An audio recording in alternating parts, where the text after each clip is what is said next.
जय श्री राम। पिछली कड़ी में रावण की बात चल रही थी कि रावण के किरदार में जबरन सभी चीज़ों को हासिल करने का और अपने पास बांध कर रखने का हठ दिखाया जाता है। भगवान शंकर को कैलाश पर्वत के समेत धरती पर उठा कर ले आना, मृत्यु को खूंटी से बांध लेना, इतना सब हासिल कर लेने के बाद भी रावण संतुष्ट नहीं था। बस यही एक बात बची थी कि सत्य को अपनी मुट्ठी में कैसे कर लिया जाए। यह जो 8 शक्तियाँ रावण के पास नहीं है, सहनशीलता की, परखने की, निर्णय करने की, समाने की, सामना करने की, सहयोग देने की, विस्तार को संकीर्ण करने की, समेटने की, सहयोग करने की शक्ति नहीं है। और यही शक्तियाँ महत्वपूर्ण हैं जो सत्य सीता धरती माँ से सीखने को मिल सकती थी। जैसे छोटा बच्चा अपनी जीवन के पहले 7 सालों में अपनी सारी की सारी संसारी पढ़ाई माता की गोद में पूरी कर लेता है। माता की गोद बच्चे के लिए पाठशाला होती है। इसी तरह अध्यात्म की पढ़ाई का सिलसिला भी माता की गोद में ही पूरा होता है।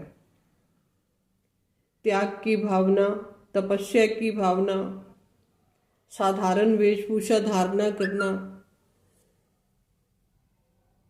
रावण उन शक्तियों को माता सीता से हासिल करना चाहता था, उन गुणों को हासिल करना चाहता था।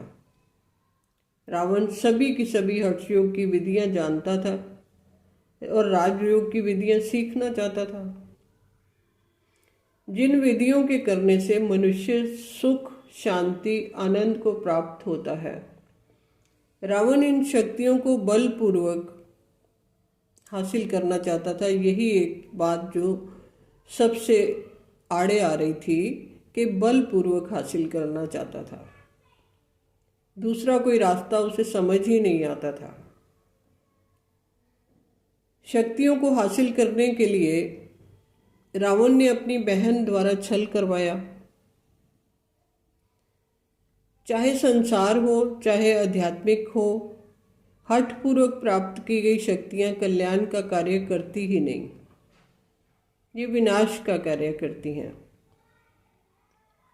धन की शक्ति हो, ज्ञान की शक्ति हो, कथाकार का इस ओर इशारा है कि मनुष्य अगर सुख, शांति, आनंद चाहता है तो राजयोग की विधि सीखनी होगी। बड़ा अभिमान था कि भगवान शंकर द्वारा सारी शक्तियां मुझे मिल जाएंगी, परंतु माता त्रिजटा के द्वारा ये ज्ञान मिला कि अगर आप सारी शक्तियां माँ से हासिल करना चाहते हैं तो आप अपने स्वरूप को राम के स्वरूप जैसा बना लो और माँ पार्वती को, माँ सीता को माता स्वीकार कर लो। रावण आगे से उत्तर देता है कि मैं जब भी राम बनना चाहता हूं तो फौरन मुझे सीता में माता नजर आने लग जाती है। रावण अपने हाथों से हठ योग के कारण जग जाहिर था। यहाँ पे कथाकार बेहद का इशारा और शक्तियों के लेन देन की बात हो रही है। रावण का एकमात्र संकल्प बचा था कि अपने कुल का नाम दोबारा ऋषि मुनियों की श्रेणी में दर्ज करना। रावण की माता राक्षसी संस्कारों की थी, महत्वाकांक्षी थी। गृह प्रवेश के समय माता पार्वती से सोने की लंका दक्षिणा में मांग ली थी और रावण के पिता श्रेष्ठ ऋषि दिखाए हैं। वह शंकर भगवान से मिली हुई सोने की लंका अपने बड़े पुत्र को देना चाहते थे। शास्त्रों में ऐसा गायन है कि रावण के 4 सौतेले भाई और थे। जो सात्विक विचारों वाले थे, और रावण का अपना भाई विभीषण वो राम भगत है। रावण का कुल खानदान उच्च कोटि का था।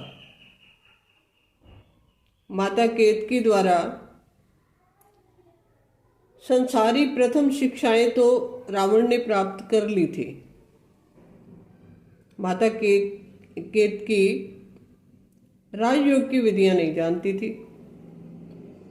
धर्म स्त्री का मार्ग है और विज्ञान पुरुष का मार्ग है। सारी की सारी संसारिक पढ़ाई, धार्मिक पढ़ाई माता के शिक्षालय में पूरी हो सकती है, माताओं द्वारा ही मिलेगी। विज्ञान की शिक्षा में पिता सहयोगी हो सकता है। शास्त्रों में एक और गायन है कि वैतरणी नदी को गाय की पूंछ पकड़कर पार किया जा सकता है। संसार रूपी वैतरणी नदी को पार करने की तरफ इशारा है। यहाँ भी कथाकार द्वारा धर्म युद्ध सिखाया जा रहा है। सती सीता का जन्म अलौकिक और विचित्र दिखाया गया।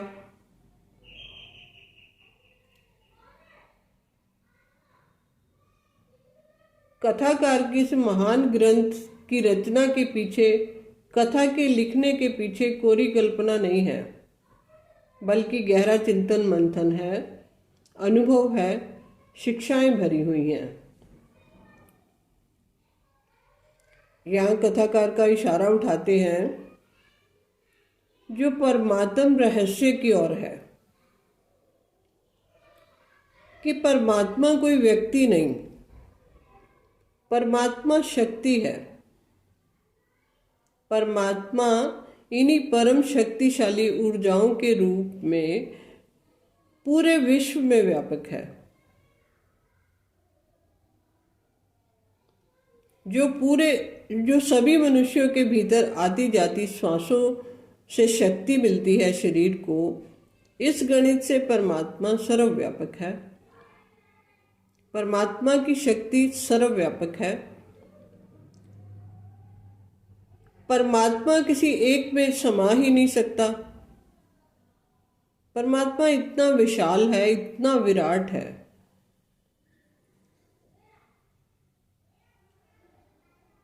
जैसे कृष्ण की अपनी कोई जाति नहीं, अपना कोई चरित्र नहीं। कृष्ण बेबूझ पहेली है। कृष्ण अनंत है। कृष्ण में पूरा विराट समाया हुआ है। कृष्ण अनंत शक्तियों का जोड़ है, तभी कृष्ण आकर्षण से भरे हुए हैं। और राम के लिए गायन है कि कृष्ण ही आगे चलकर राम बनते हैं, राम का अवतार लेते हैं। जैसे सत्य सीता धरती माँ में पूरा विराट समाया हुआ है। सीता माता एक जाति रहत है। सीता अपने नाम से ही जानी जाती हैं। कृष्ण ना सूर्यवंशी कुल के हैं, ना चंद्रवंशी कुल के हैं, ना यादव कुल के हैं। कृष्ण भी जाति रहत है, नाम रहत है। बस कृष्ण ने पालना यादव कुल में मैया यशोदा से ली थी, और अवतरण तो बंदी गृह में हुआ था, जन्म तो देवकी से हुआ था। अज्ञानतावश नाम के साथ यादव जोड़ दिया गया। पूरे ब्रह्मांड में कृष्ण ऐसे पुरुष दिखाए हैं जिनके साथ कोई जाति को जोड़ा नहीं गया। ये बात ऐसे हो गई जैसे 1000 फूलों को निचोड़कर कुछ एक बूंदे इत्र बनाई जाए। कृष्ण पराग है, इसलिए कृष्ण में आकर्षण छुपा हुआ है।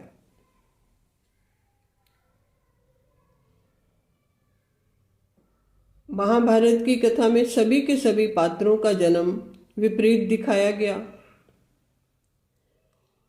और महाभारत के अंत में उत्तरा के गर्भ से एक बालक को संसारी रीति से जन्म देते हुए दिखाया गया। वह इस संसार के मनुष्य की तरफ इशारा है, उत्तर देने वाले एक व्यक्ति की तरफ इशारा है और एक मां की तरफ इशारा है। द्रौपदी के 5 पुत्र थे, परंतु पुत्र वधु एक ही दिखाई गई जिसका नाम उत्तरा रखा गया। सभी सवालों का उत्तर देने वाली नारी। महाभारत के युद्ध में अंत में कौन बचा, वारिस कौन बचा? उत्तरा नाम की एक नारी और एक नवजात शिशु। धरती मां का चैतन्य स्वरूप नारी में छुपा हुआ है। नारी के उन 2 रूपों में छिपा हुआ है। सीता भी अपने पुत्रों को शिक्षित करके अपने मूल स्वरूप धरती में समा जाती है और दोनों बालक राजा राम के सन्मुख बैठकर राजा राम को राम की कथा सुना जागृति में लाते हैं। राम पूरे के पूरे वनवास का संघर्ष, वनवास की यात्रा, माता सीता की याद को भुलाकर राजपाट में व्यस्त हो गए थे। ये संसार के पुरुषों की मन की स्थिति की ओर इशारा है। कथा का सार सुनते हुए हमें यहां मूझना नहीं है। कथाकार द्वारा ये भगवान श्री राम जी के रूप में राम जी द्वारा पृथ्वीवासियों के लिए की गई नर लीला का गायन हो रहा है। नर लीला गाई गई है।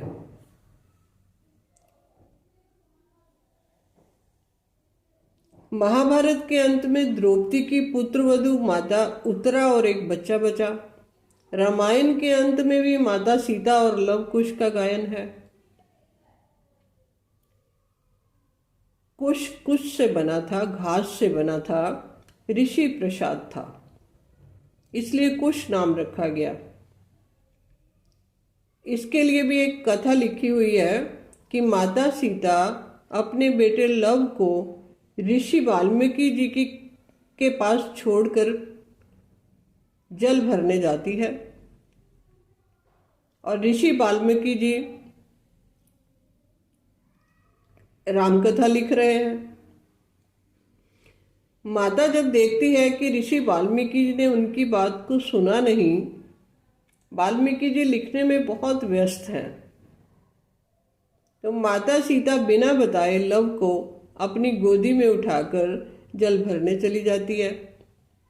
और जब ऋषि वाल्मीकि जी देखते हैं कि बालक वहां नहीं है, कहीं कोई जानवर तो बालक को उठाकर नहीं ले गया, इस भय से वाल्मीकि जी अपने योग बल से उसी तरह का एक बालक की रचना कर देते हैं। दूसरा बच्चा तो ऋषि शक्ति से पैदा हुआ और जिसका नाम कुश रखा गया।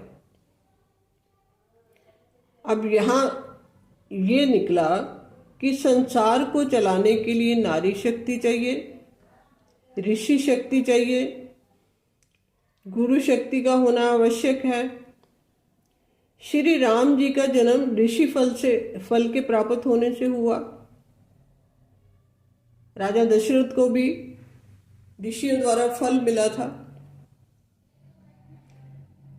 कथा कृष्ण लीला की तरह पूरी की पूरी बेहद की है और काव्यात्मक भाषा में लिखी गई है, सांकेतिक भाषा है।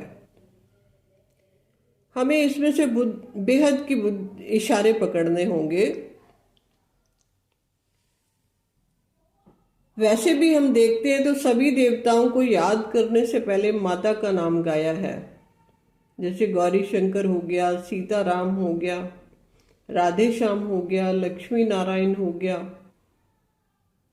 ब्रह्मा द्वारा बनाई गई सृष्टि के आरंभ की बात हो रही है और अंत की कहानी गाई जा रही है।